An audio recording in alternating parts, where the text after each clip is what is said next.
Boa noite, meus irmãos, a graça e a paz do nosso Senhor e Salvador Jesus Cristo. Por bondade, abra sua Bíblia em Mateus capítulo 15, no versículo 29. Nós vamos proceder agora, irmãos, à leitura da palavra do Senhor.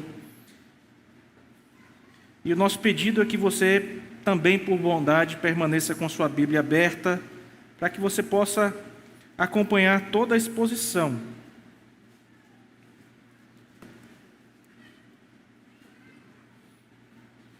Mateus capítulo número 15, versículo 29 a 39.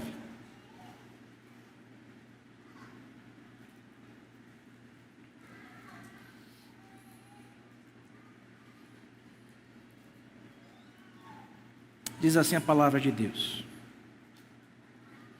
Partindo Jesus dali, foi para junto do mar da Galileia. E, subindo ao monte, assentou-se ali. E vieram a ele muitas multidões, trazendo consigo coxos, aleijados, cegos, mudos, e outros muitos, e os largaram junto aos pés de Jesus, e ele os curou.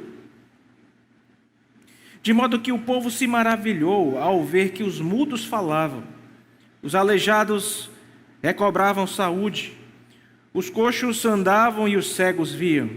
Então glorificavam ao Deus de Israel. E chamando Jesus os seus discípulos, disse: tenham compaixão desta gente, porque há 3 dias que permanece comigo e não tenho o que comer. E não quero despedi-la em jejum, para que não desfaleça no caminho. Mas os discípulos lhes disseram: onde haverá neste deserto tantos pães para fartar tão grande multidão? Perguntou-lhes Jesus: quantos pães tendes? Responderam: 7, e alguns peixinhos. Então, tendo mandado o povo assentar-se no chão, tomou os 7 pães e os peixes, e, dando graças, partiu e disse aos seus discípulos, aos seus discípulos, e estes ao povo. Todos comeram e se fartaram, e do que sobejou, recolheram 7 cestos cheios. Ora, os que comeram eram 4.000 homens, além de mulheres e crianças. E, tendo despedido as multidões, entrou Jesus no barco e foi para o território de Magadã. Vamos orar? Feche os seus olhos, por favor, mais uma vez. Curve a sua fronte. Vamos pedir o auxílio do nosso Deus em oração. Santíssimo Deus, nós queremos nesta hora, ó Deus, em que a Tua palavra foi lida, pedir a Tua graça para a exposição da mesma, Senhor.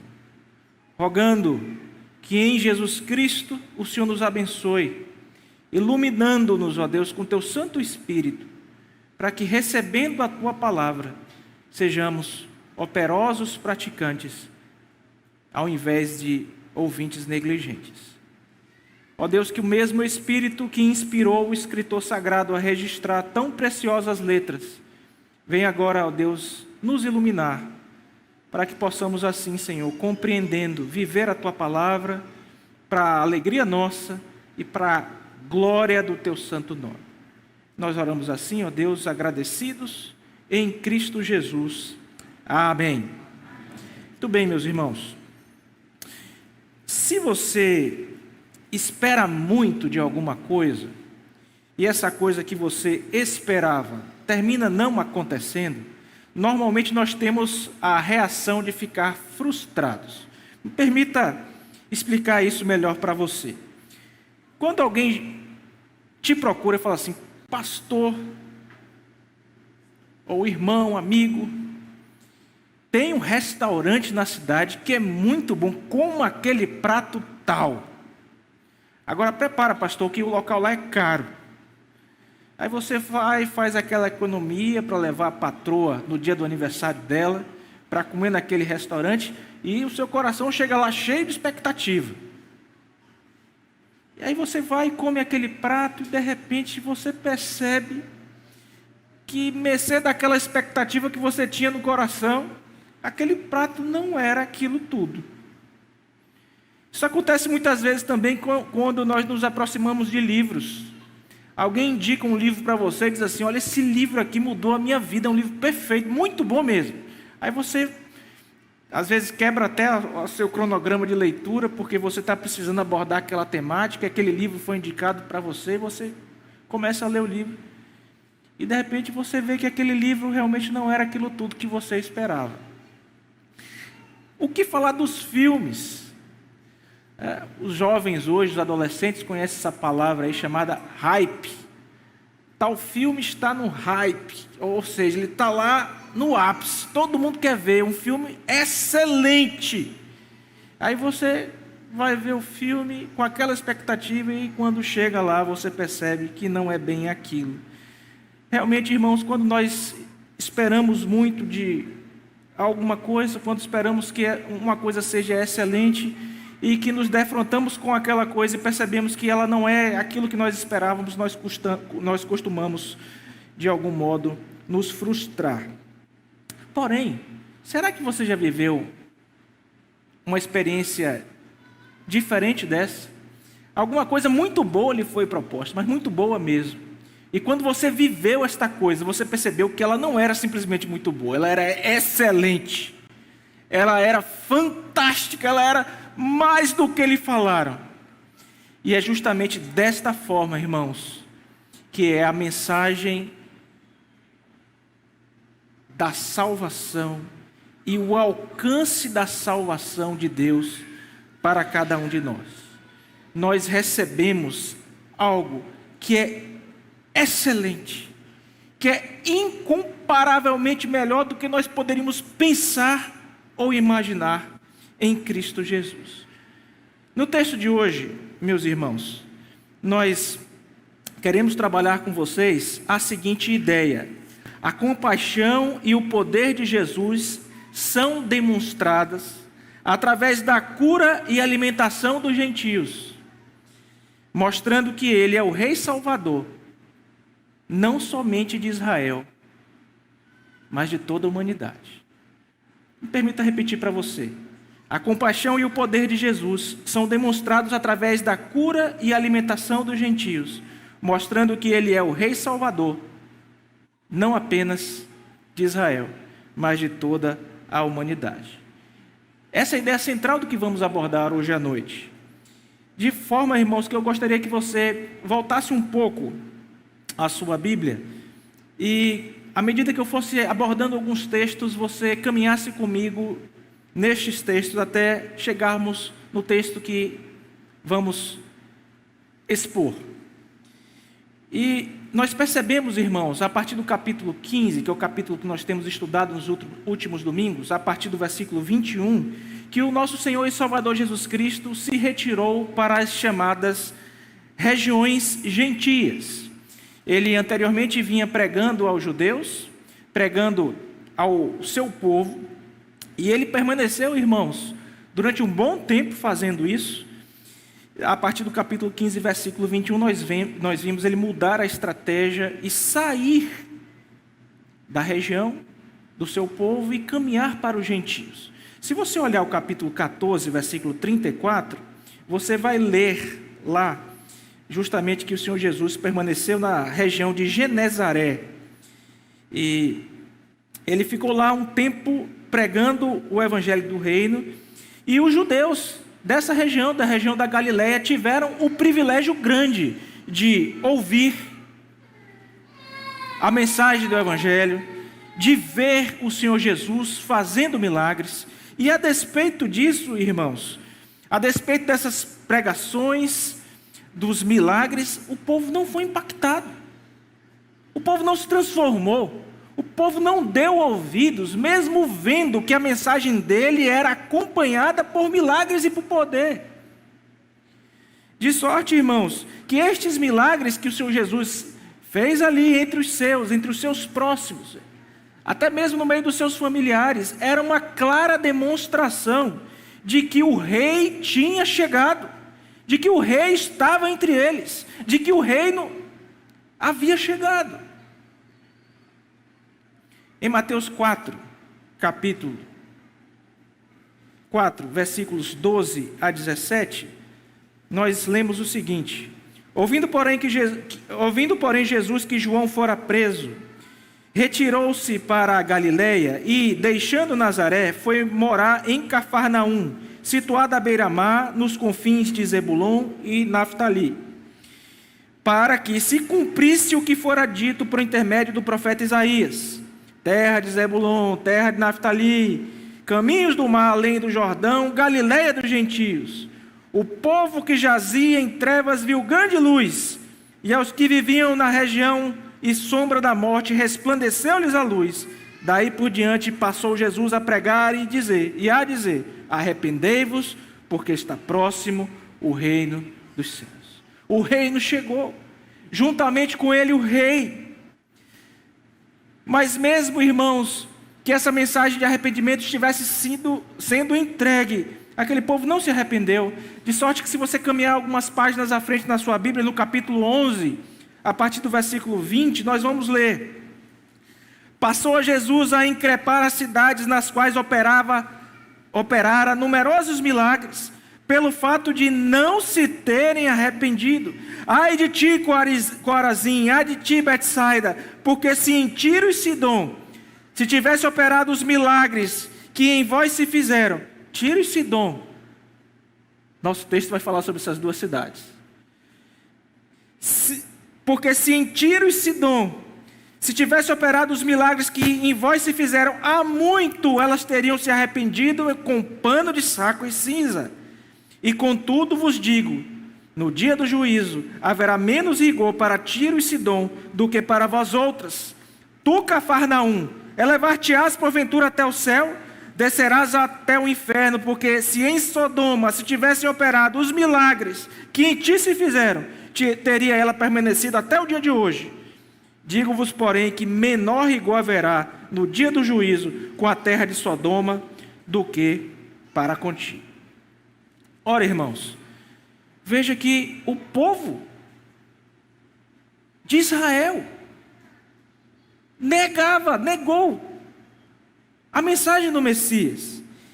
Em Nazaré, na sua casa, o mesmo se deu. Isso se encontra no capítulo 13, versículos 53 a 58. Tendo Jesus proferido estas parábolas, retirou-se dali e chegando à terra, a sua terra, que terra? Nazaré, ensinava-os na sinagoga de tal sorte que se maravilhavam e diziam: de onde vem essa sabedoria e estes poderes miraculosos? Não é este o filho do carpinteiro?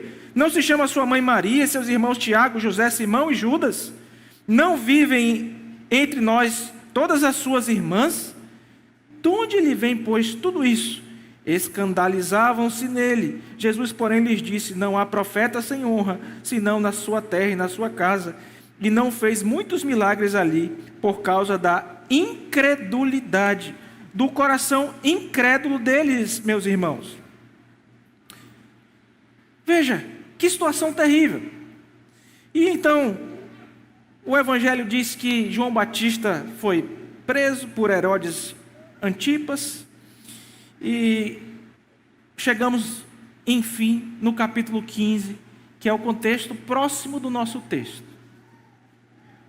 No capítulo 15, nós vimos, irmãos, algumas coisas importantíssimas que precisamos recobrar esta noite. A primeira delas, meus irmãos, é aquela mulher gentia que reconhece ser o nosso Senhor e Salvador Jesus Cristo o filho de Davi, o rei messiânico que houvera sido prometido.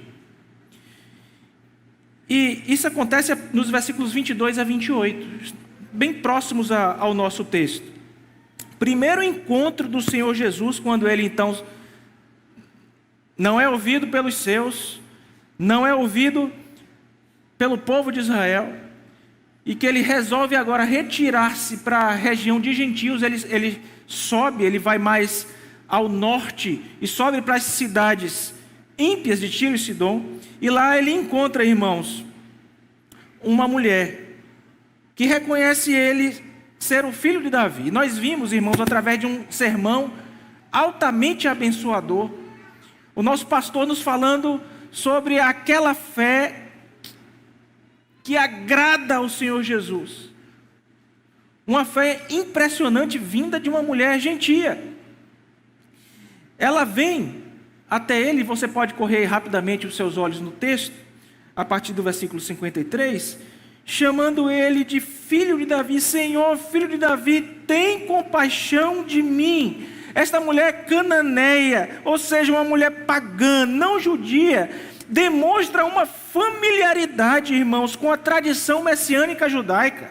Ela demonstra conhecer algum aspecto tão profundo ali da teologia dos judeus, que ela volta-se para o nosso bendito Redentor e diz: filho de Davi, tem compaixão de mim. Ela implora para que Cristo misericordiosamente livrasse a sua filha dos demônios que tomaram aquela menina.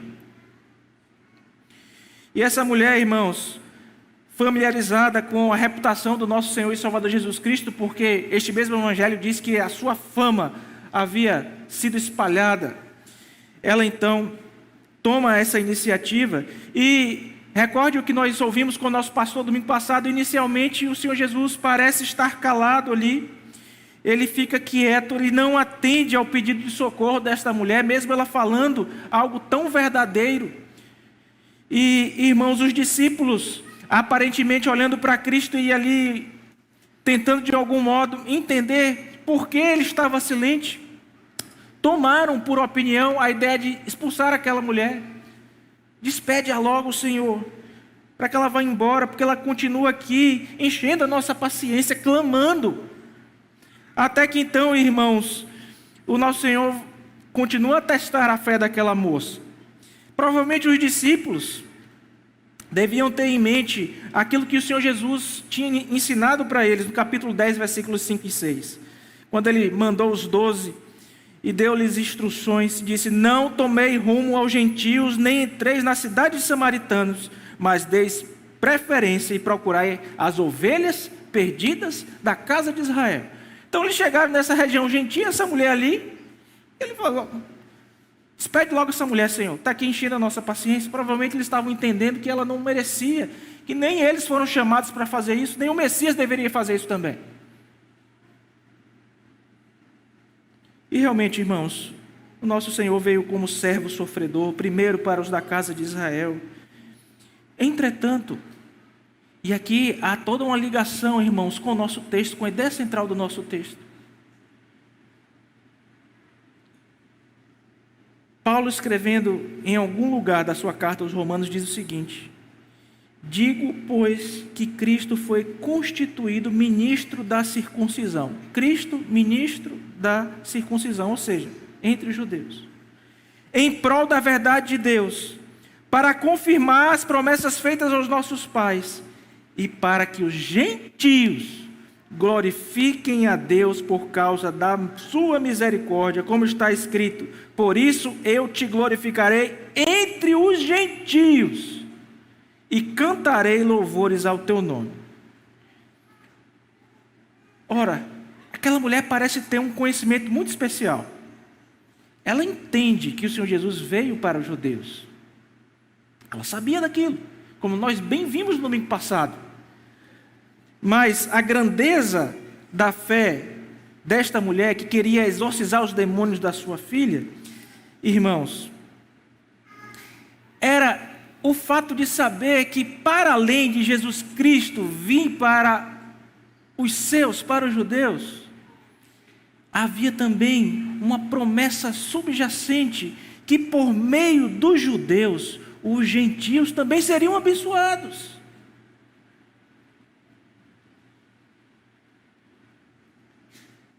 Ela se ajoelha em humilde reverência diante de Jesus e chama Senhor por uma segunda vez, no versículo 25. E Jesus mantém o seu compromisso com a sua missão de ser prioritária em Israel. E diz assim: não é certo pegar o pão dos filhos e lançá-los aos cachorrinhos. Oséias capítulo 1, versículo 1, nós lemos lá: quando Israel era menino, eu o amei, e do Egito chamei o meu filho. Por isso que aqui é filho. Quem são os filhos? Israel. Só que, meus irmãos, essa metáfora aqui dos cães. Cães eram os inimigos, eram os ímpios. Essa metáfora dos cães, como vimos no domingo passado, irmãos, é utilizada aqui pelo Senhor Jesus, mas a mulher, irmãos, ao invés de pegar e ficar só com aquela parte que o Senhor Jesus falou, ela vai além um pouco. E sabe o que ela diz? Ela diz assim: olha, tá bom, os filhos devem ser tratados com toda a justiça necessária. Foi para eles que o Redentor veio. Mas os cães também são queridos pelos seus donos. Há pelo menos uma migalha que pode cair dessa mesa e vir para nós. Se você entende o que foi que ela fez. O que ela estava dizendo aqui, irmãos? Que embora Israel recebesse as primícias em sua relação pactual com Deus, do Deus da aliança, os gentios também deveriam receber as bênçãos deste mesmo Cristo. Você e eu também podemos receber estas bênçãos, porque todos nós aqui somos gentios.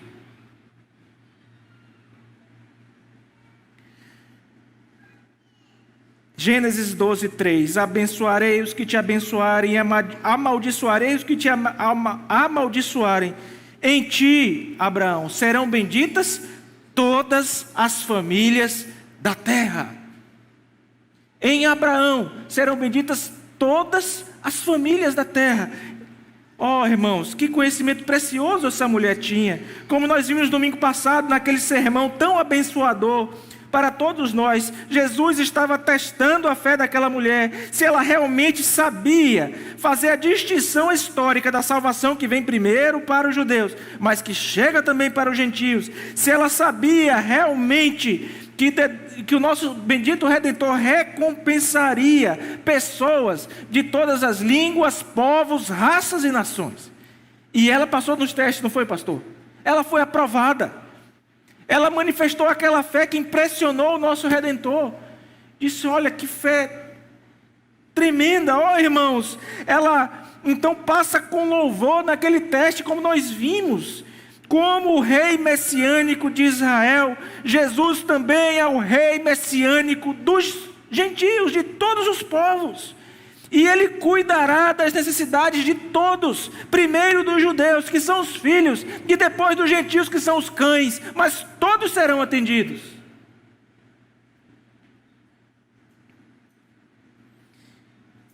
Então ela tem a sua filha curada.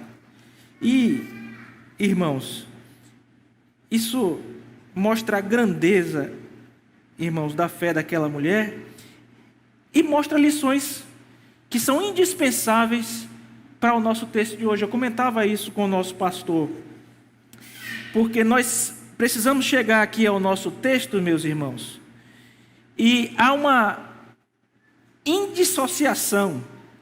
Não dá para separar aquilo que nós vimos no domingo passado, na verdade aquilo que nós vimos em todo o capítulo 15 de Mateus e o que estamos falando aqui agora. Por quê? Porque o nosso pastor já havia pregado em uma multiplicação de pães e peixes. E as lições básicas daquela lição é que o nosso Redentor, o nosso Senhor e Salvador Jesus Cristo é o Messias que chegou. Ele tem poder sobre os elementos da natureza, ele faz, ele cuida do seu povo, ele se importa, ele é um pastor que cuida. Nós não haveríamos de repetir aqui as mesmas coisas hoje, mas a Bíblia é tão rica, irmãos, que esse texto aqui está chamando a atenção de cada um de nós para um contexto especial em que essa mensagem é entregue. Porque a primeira multiplicação foi feita entre os judeus, operou entre eles, no meio do povo. E agora esta segunda não é mais operada entre os judeus, é operada entre gentios, para mostrar que Deus alcançaria também os gentios, com a sua misericordiosa graça. Portanto, irmãos, a compaixão e o poder de Jesus são demonstrados através da cura e alimentação dos gentios, mostrando que Ele é Rei, Salvador, não somente de Israel, mas de toda a humanidade. E agora sim, depois dessa elucidação grande, que não deve ser assim por costume, mas que nesse caso o texto pedia. Eu convido você a voltar os seus olhares para o nosso texto.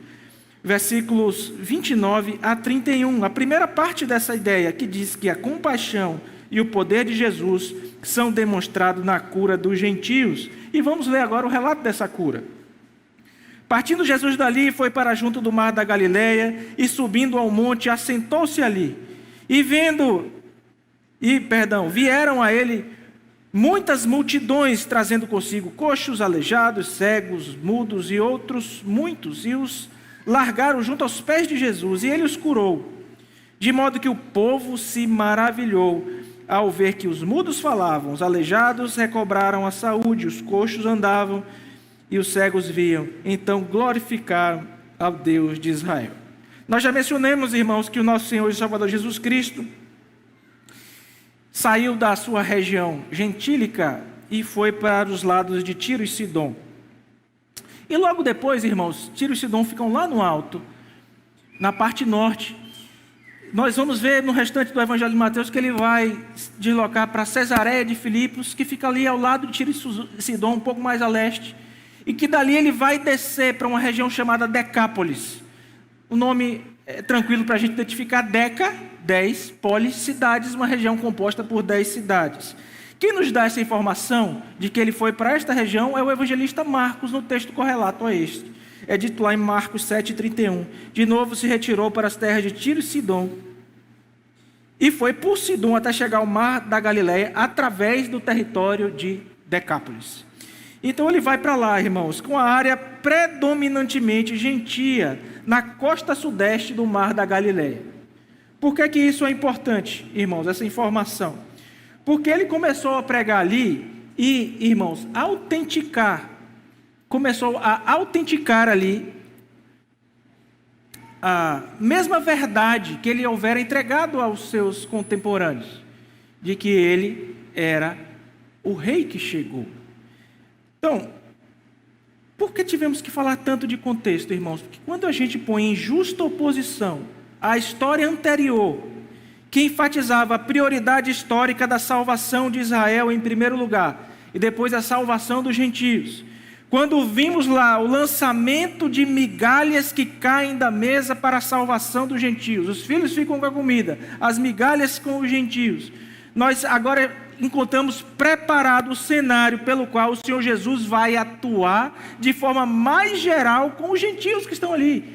Aquela primeira mulher prefigurava algo maior que ele faria com aquele povo que outrora não conhecia a Deus. E os gentios, irmãos, começaram a se tornar realmente o foco mais específico do ministério do nosso bendito Redentor, à medida que ele estava sendo perseguido pelas autoridades, que não queriam que ele tivesse mais contato com os judeus, com o povo de Israel. Então ele vai, e momentaneamente, propositalmente, dirige-se para os gentios. E o que acontece é que, como as multidões de Israel, irmão, eles também ficaram impressionados. Eles, no versículo 31, veja por favor, diz que eles glorificaram o Deus de Israel. Eles, irmãos, reconheceram ali a glória de Deus em Cristo Jesus. E, irmãos, a grande questão aqui é que, como na primeira multiplicação dos pães e dos peixes, não bastava ficar maravilhado. Oh, que coisa linda! Como é que ele conseguiu fazer isso? O que se requeria é que eles se convertessem a Deus, que eles entregassem o seu coração a Cristo como Senhor e Salvador das suas vidas. Essa é a primeira parte do nosso texto. Vamos para a segunda. A compaixão e o poder de Jesus são demonstrados através da cura e alimentação dos gentios, mostrando que ele é o Rei Salvador, não apenas de Israel, mas de toda a humanidade. Vimos aqui a compaixão e o poder de Jesus são demonstradas na cura dos gentios, versículos 29 a 31. E agora, os versículos 32 a 38, a compaixão e o poder de Jesus são demonstrados na alimentação de 4.000 gentios também. Acompanhe, por favor, a leitura desses versículos. E chamando Jesus para os discípulos, disse: tem compaixão dessa gente, porque há 3 dias que permanece comigo e não tenho o que comer. E não quero despedi-la em jejum, para que não desfaleça pelo caminho. Mas os discípulos disseram: onde haverá neste deserto tantos pães para fartar tão grande multidão? Perguntou-lhe Jesus: quantos pães tendes? Responderam: 7 e alguns peixinhos. Então, tendo mandado o povo assentar-se no chão, tomou os 7 pães e os peixes, e, dando graças, partiu e deu aos discípulos, e estes ao povo. Todos comeram e se fartaram, e do que sobejou recolheram 7 cestos cheios. Ora, os que comeram eram 4.000 homens, além de mulheres e crianças. E tendo despedido as multidões, entrou Jesus no barco e foi para o território de Magadã. Então, irmãos, essa é a segunda vez que o Senhor Jesus alimenta milagrosamente uma multidão, pelo menos conforme a narrativa do Evangelho. Nós bem sabemos que ele fez muitas outras coisas que sequer ficaram registradas. Mas, segundo a narrativa do Evangelho, é a segunda vez que ele alimenta milagrosamente uma multidão de pessoas, depois de passar um tempo curando-as, atendendo às necessidades físicas daquelas pessoas. E na ocasião anterior, meus irmãos, o Senhor Jesus teve compaixão da multidão que se reuniu para receber as dádivas do seu ministério de cura. E aqui, mais uma vez, eles estavam, veja aí, por favor, o versículo 32, há 3 dias com ele. 3 dias. E suas reservas de recursos estavam esgotadas. E o Senhor Jesus não queria despedi-los sem que eles fossem supridos, para que não entrassem em colapso. Ainda está no versículo 52. Então ele vai se dirigir para os discípulos. Ele volta a seus discípulos. E ele faz isso, obviamente, observando as necessidades físicas daquela multidão. E ele desafia os discípulos para que lembrassem do suprimento maravilhoso que já houvera acontecido dos 5.000. Vamos ver se esses discípulos estão entendendo aqui. Irmãos, eles tinham visto que Jesus já havia multiplicado já. E vimos que os 12 cestos que sobraram na primeira multiplicação representam Israel, não é assim? O povo de Deus. Pensa aí que para eles nunca esquecerem, eles eram 12, sobrou um cesto para cada um. Cada um teve que levar um cesto na cabeça para aprender a não duvidar do poder de Cristo, para aprender quem Cristo era. Aprenderam?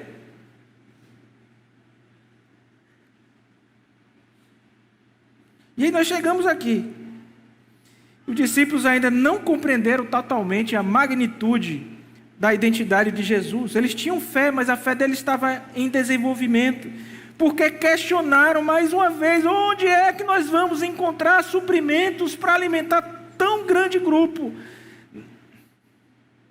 E aqui, irmãos, diferente do primeiro texto, nós encontramos aqui pães, 7 pães. Sobraram 7 cestos. Se na primeira multiplicação sobraram 12, o que, como muitos supõem, inclusive eu, simboliza ali a nação de Israel, o povo de Deus, aqui 7 significa inteireza, significa plenitude, significa conclusão. Sabe o que esse número simples está ensinando para a gente? E aí vocês vão de recordar toda a exposição de Apocalipse aqui, que o pastor Alex veio explicando, a simbologia dos números gregos. 7 lá em Apocalipse significa o quê? Inteireza. 7 igrejas, ou seja, toda a igreja. Completude, plenitude. E esses 7 cestos que sobraram significa, sabe o que, meu irmão? Significa que está simbolizado aqui a plenitude do atendimento de Deus às necessidades de todas as pessoas, da plenitude das pessoas, de todos os povos, línguas, raças e nações, e não apenas dos judeus. Vê? Como não foi sem razão que houve uma narrativa falando de uma multiplicação entre judeus, mas também há uma. Por que será que em Atos dos Apóstolos Lucas registra o derramamento do Espírito Santo entre os judeus, entre os samaritanos que eram misturados e entre os gentios? Para que ficasse claro que Deus amava todos eles. Os judeus amavam os misturados, que eram os samaritanos, que se relacionaram com os gentios e por isso eram odiados pelos judeus e também para os gentios. Ora, irmãos, Concluída a alimentação milagrosa, Jesus manda a multidão embora e mais uma vez ele atravessa o mar da Galileia e ele estava aí na parte leste e agora ele vai voltar para o oeste, ali para a região onde ele era muito próprio, e ele vai atravessar a região da Galileia. E, irmãos, nós queremos concluir com algumas verdades para você. A compaixão e o poder de Jesus são demonstrados através da cura e alimentação dos gentios, mostrando que ele é o Rei Salvador, não apenas de Israel, mas de toda a humanidade. E realmente, irmãos, quando nós ouvimos falar daquilo que Deus fez por nós, e até mesmo daquilo que está proposto para nós, da salvação que nós temos em Jesus Cristo, é altamente maior, mais pleno do que qualquer expectativa que nós criamos. Como nós falamos na nossa introdução. Sabe o que Deus tem proposto para nós? Isso já começou? Ah, sei, pastor. Pois é muito mais, é muito mais. É muito mais do que nós merecemos, é muito, mas é muito mais. Este capítulo preciosíssimo da palavra de Deus marca então a transição do ministério do Senhor Jesus, irmãos, do ministério galileu, e destaca explicitamente, irmãos, e aqui a ideia é abarcar todo o capítulo 15, com a ideia de 3 temas referentes à verdade de que o rei chegou e estava entre eles. O rei não era só o rei dos judeus, é também o rei dos gentios. E este capítulo 15 está chamando a atenção para 3 questões principais que precisamos passar por elas agora que estamos encerrando esse capítulo à guisa de aplicação destas verdades para o seu coração. Primeira delas, irmãos, a supremacia da palavra de Deus. A segunda delas, a centralidade do coração. E a terceira delas, a necessidade da fé para todas as pessoas. Estes temas vinham surgindo implicitamente, mas agora eles aparecem explicitamente na narrativa. E Mateus, irmãos, vai mostrando como o povo de Israel vai endurecendo o seu coração e como o Senhor Jesus então vai voltando para os gentios, como nós acabamos de ver. De sorte que eu queria chamar a sua atenção para a primeira aplicação. A supremacia da palavra de Deus. E aqui eu convido você a percorrer rapidamente, a voltar o seu olhar novamente para o capítulo 15. Você vai perceber nesse capítulo 15, que foi trabalhado pelo pastor e essa última parte por mim, que o confronto entre o Senhor Jesus e os líderes religiosos de Jerusalém destaca uma das linhas divisórias mais significativas que havia entre Cristo e os fariseus, os religiosos do seu tempo. Os fariseus, irmãos, vinham de uma longa história de mestres, de intérpretes da lei, que tentaram tornar o Antigo Testamento mais prático e relevante para a vida do povo naquela época. Eles achavam que eles eram certos. Sabe quando a gente hoje fala assim, nós somos crentes reformados? Eu não estou querendo me comparar com o fariseu, mas nós não falamos que somos crentes reformados dizendo assim, nós temos uma boa teologia? Eles criam que ele tinha uma boa teologia também. Eles criam que eles estavam fazendo as pessoas voltarem para o cerne da fé que eles defendiam. Muitos deles eram movidos de boas intenções. Muitos eram zelosos. Às vezes se pinta um quadro dos fariseus no Novo Testamento que a gente não entende direito, porque não levamos em consideração essas questões. E o que acontece, irmãos?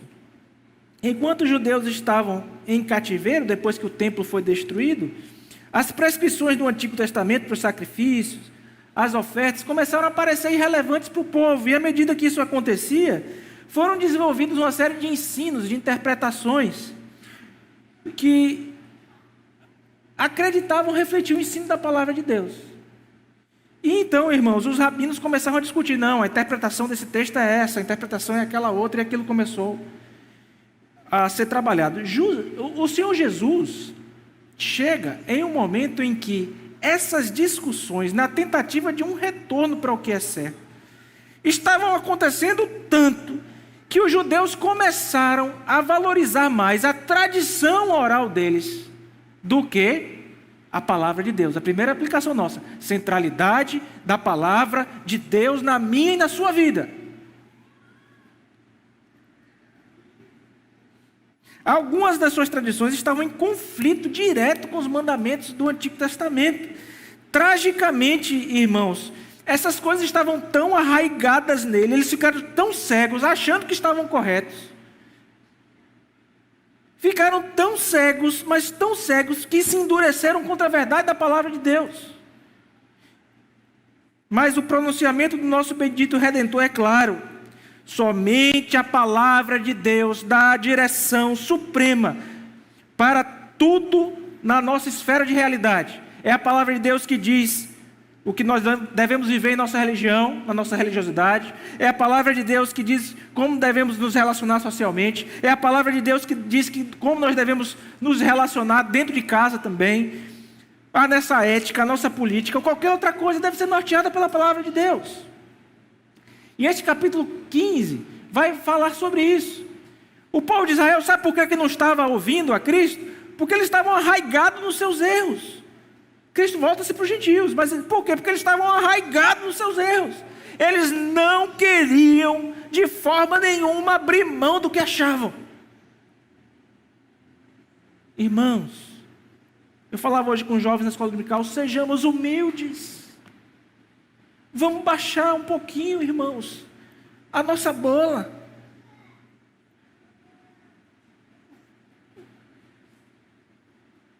Sempre precisamos, irmãos, deste retorno à humildade.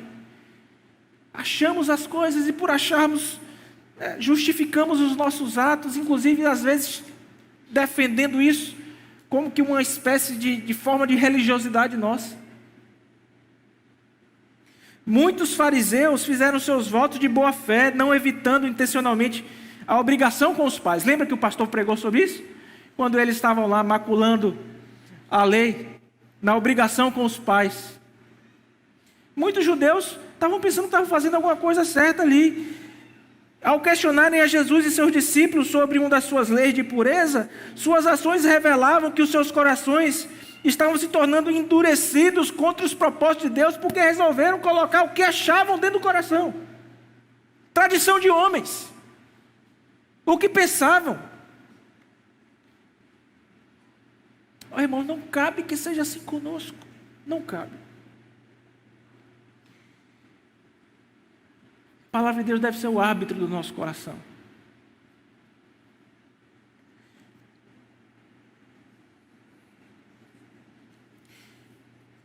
Alguns, inclusive, dos fariseus se converteram, perceberam um conflito que estava acontecendo, como, por exemplo, o Nicodemos.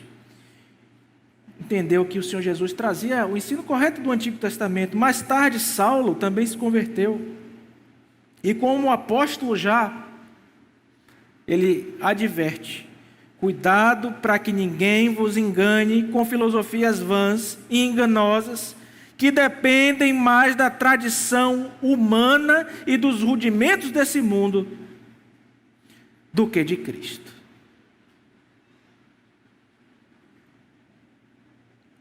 Ah, pastor, então não tem local para tradição para a gente? Tem. O apóstolo Paulo, irmãos, usa a palavra tradição na sua primeira carta aos Coríntios e também na sua segunda carta aos crentes de Tessalônica. E ele fala lá, irmãos, textualmente, que essa tradição precisa ser seguida. É uma maneira útil de ensinamento. Nós temos a nossa boa confessionalidade reformada, que eu não gosto nem de chamar de tradição, mas a nossa boa confessionalidade reformada. Sabe qual é a diferença entre você seguir uma boa confessionalidade e você estar preso em tradição de homem? Sabe qual é a diferença? Eu vou dizer para você agora. A diferença essencial entre as formas de tradição desenvolvidas no judaísmo reside no fato da encarnação de Jesus. A nossa boa tradição reformada lê as Escrituras através de Jesus Cristo. Jesus é a revelação do Deus encarnado. Paulo declara, portanto, as tradições que ele recebeu e transmitiu à igreja derivam do próprio Deus por meio da revelação do Rei Messiânico que veio para salvar os judeus e gentios, que é Cristo Jesus. Essa é uma diferença crucial, meus irmãos. A supremacia da palavra de Deus é declarada no Antigo Testamento e cumprida no ministério de Jesus e revelada por nós por meio dos apóstolos. É por isso que você vai encontrar lá Cristo dizendo: ouvistes o que foi dito. Ele está invalidando a lei? Certamente não. Ele mesmo no capítulo 5 vai dizer: eu vim para cumprir a lei. Nada vai se passar até que tudo se cumpra. Ele veio cumprir a lei. Então a palavra de Deus. Como você tem lidado com a palavra de Deus? Tem gente que guia a sua vida por música, sabia disso? Ouve a música aqui e a gente se esforça como pastores para botar uma música aqui cantada, com uma boa teologia, etc. Mas a teologia da pessoa é música. Porque é mais fácil, não lê a Bíblia, não decora a Bíblia, não grava a Bíblia, vai se guiar por música evangélica. Irmãos, muito cuidado, mas muito cuidado nós devemos ter com isso. A obrigação, irmãos, nós vimos lá nesse texto, a obrigação da igreja era com a família. E o pastor pregou, nós falamos que ele falou naquela ocasião a questão da família da fé. Cristo estava voltando à verdadeira interpretação da palavra. Fique com a palavra, guarde a palavra, volte-se para a palavra, não fique preso, irmão, em filosofia nenhuma ou em tradição de homem nenhum.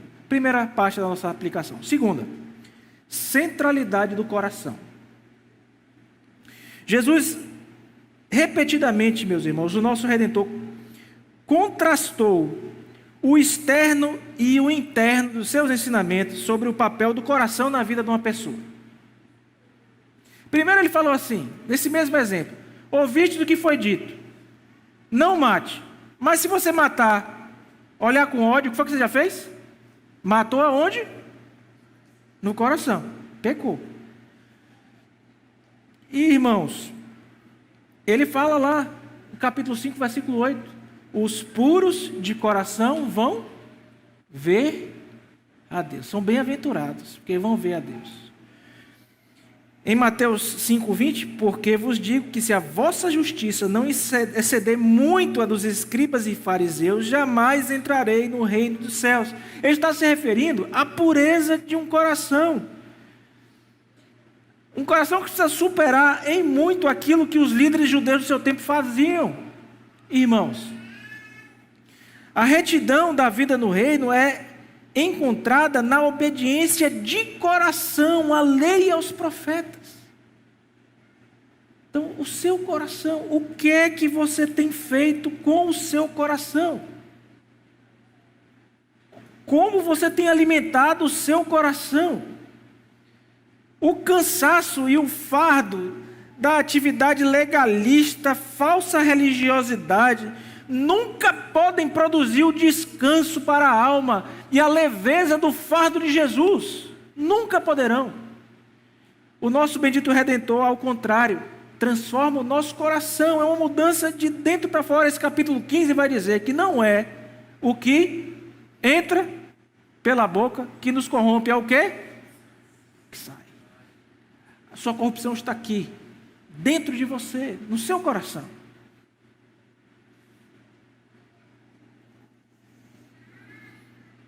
Vinde a mim, todos os que estão cansados e sobrecarregados, e eu vos aliviarei.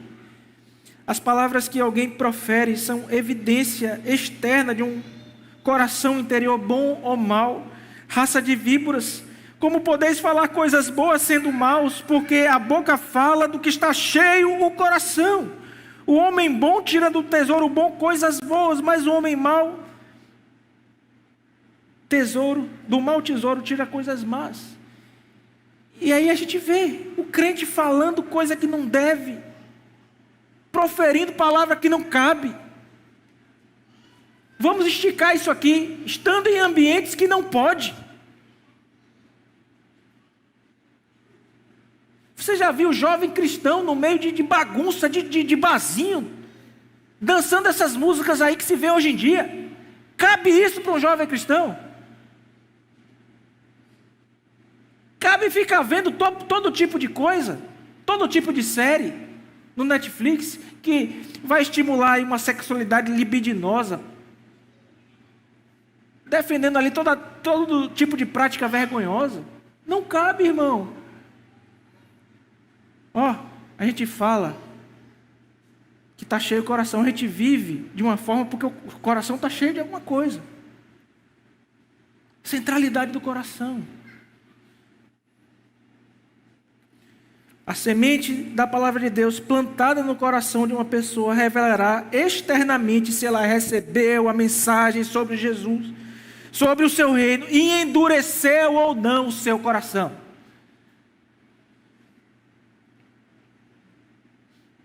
Na repreensão convincente do nosso Redentor, os fariseus, que elevaram suas tradições acima da palavra de Deus, em sua busca por pureza religiosa, ele articula o problema central, é o coração deles. O problema da maldade natural era bem conhecido, e eles já deveriam saber disso. O profeta Jeremias vai dizer: enganoso é o coração, mais corrupto do que todas as coisas, desesperadamente corrupto, quem o conhecerá?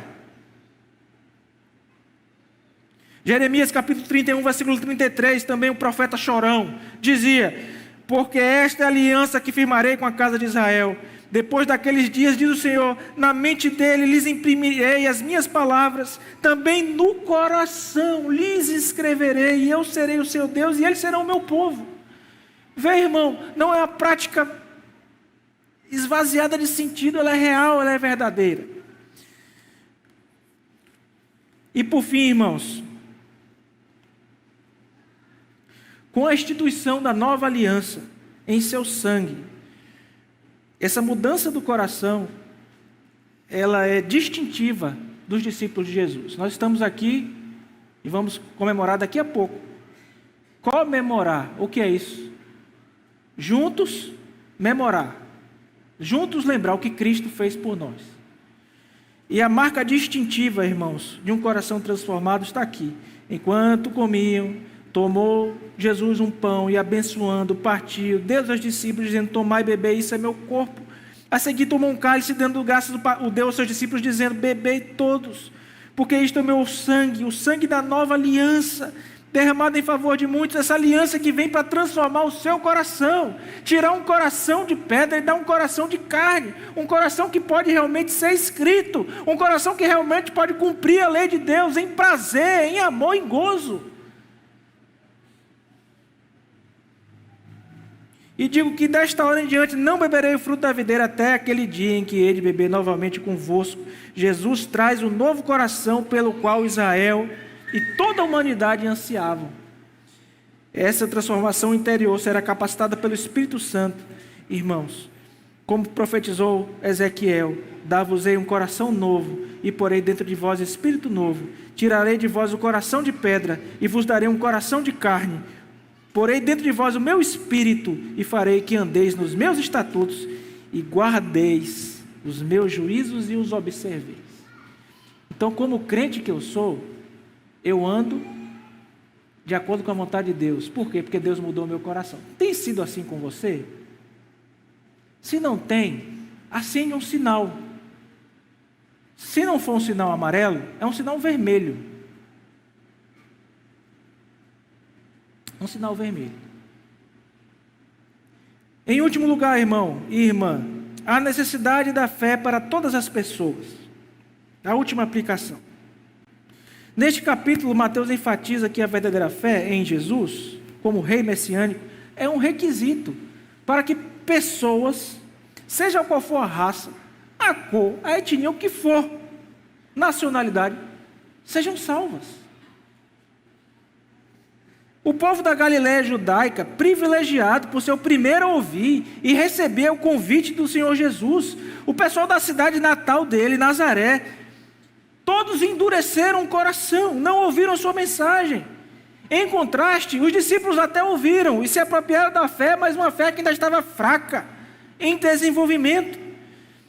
Temos vários exemplos nesse evangelho de uma fé verdadeira, de uma fé fraca, de uma fé em desenvolvimento. Pedro andando ali, mostra fé para começar a andar sobre a água, daqui a pouco ele afunda. Temos vários exemplos, irmãos. Os discípulos não aprenderam com a lição dos 5.000, tiveram que ir aqui aprender novamente. Porém, a mulher cananeia, essa sim, essa o Senhor Jesus diz assim: olha, ela tem uma fé grande. Essa fé permite a Jesus recompensá-la com seu pedido de cura. Por que permite a Jesus? Me permita explicar isso aqui. O Senhor Jesus estabeleceu o meio pelo qual Ele quer abençoar você. Você sabia disso? Você sabia disso? E esse meio é por meio da fé. É como se os bens já estivessem todos angariados, estão todos lá à disposição. A forma de você pegar, a fé. A forma de você adquirir, a fé. Textualmente, irmãos, nos é dito que em determinados momentos da proclamação do Senhor Jesus na terra entre Israel, entre os seus, é dito assim pelo evangelista: e eles não puderam receber a cura, serem curados, porque não tinham fé.